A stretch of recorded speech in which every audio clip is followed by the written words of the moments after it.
ಮಾದಿಗ ಸಮಾಜದ ಮೇಲೆ ದುರಹಂಕಾರದ ವರ್ತನೆಯನ್ನು ಮಾಡಿ ಅವರನ್ನು ಜೈಲಿಗೆ ಕಳುಹಿಸಿದ ಮಹಾನುಭಾವ ಗೋವಿಂದ ಕಾರಜೋಳ ಎಂದು ಚಿತ್ರದುರ್ಗದ ಕಾಂಗ್ರೆಸ್ ಅಭ್ಯರ್ಥಿ ಬಿಎನ್ ಚಂದ್ರಪ್ಪ ಆರೋಪಿಸಿದರು.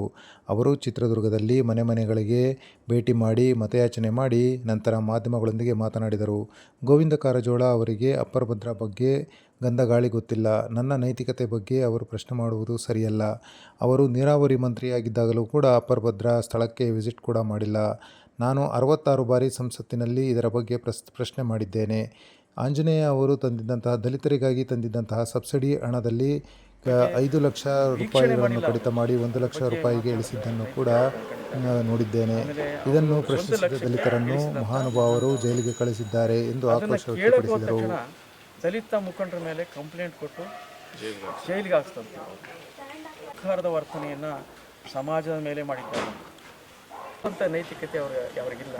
ನನ್ನ ನೈತಿಕತೆಯ ಬಗ್ಗೆ ಮಾತನಾಡೋದಲ್ಲ. 63 ಸಾರಿ ನಾನು ಧ್ವನಿ ಎತ್ತಿದ್ದೇನೆ. ಅವರ ಸಂಸದ ಇವತ್ತು ಹಳ್ಳಿ ಹೆಣ್ಣುಮಕ್ಳ ಹತ್ರ ಹೋಗಿ ಹೇಳಿ ಉತ್ತರ ಕೊಡ್ತಾರೆ. ಅವರು ಸರಿಯಾದ ಉತ್ತರ ಕೊಟ್ಟಿದ್ದಾರೆ. ಅವ್ರದ್ದೇನೂ ಕಾರ್ಯಕ್ರಮ ಇಲ್ಲ. ಅವರ ಮೋದಿ ಸರ್ಕಾರದ್ದು ಕೇಂದ್ರ ಸರ್ಕಾರದಿಂದ ಯಾವುದೇ ಕುಟುಂಬಕ್ಕೆ 1 ರೂಪಾಯಿ ಸವಲತ್ತು ಸಿಗ್ತಾ ಇಲ್ಲ. ಇವತ್ತು ಅದೇನು ಚೆಕ್ ಕೊಡ್ತಾರೆ. ಅವ್ರು ಕೊಟ್ಟರು ಚೆಂಬು 10 ವರ್ಷಗಳ ಕಾಲ ಭಾರತ ಸರ್ಕಾರವನ್ನು ಆಡಳಿತ ಮಾಡಿ ಜನರ ಕೈಗೆ ಚೆಂಬು ಕೊಟ್ಟಿರೋ ಅವರು ಬಹಿರಂಗ ಚರ್ಚೆಗೆ ಬರಲಿ. ನಾವು ಉದಾಹರಣೆ ಕೊಡ್ತೀವಿ. ನಾವು ಇಲ್ದಾಗೇನೋ ಮಾತಾಡಿದ್ರೆ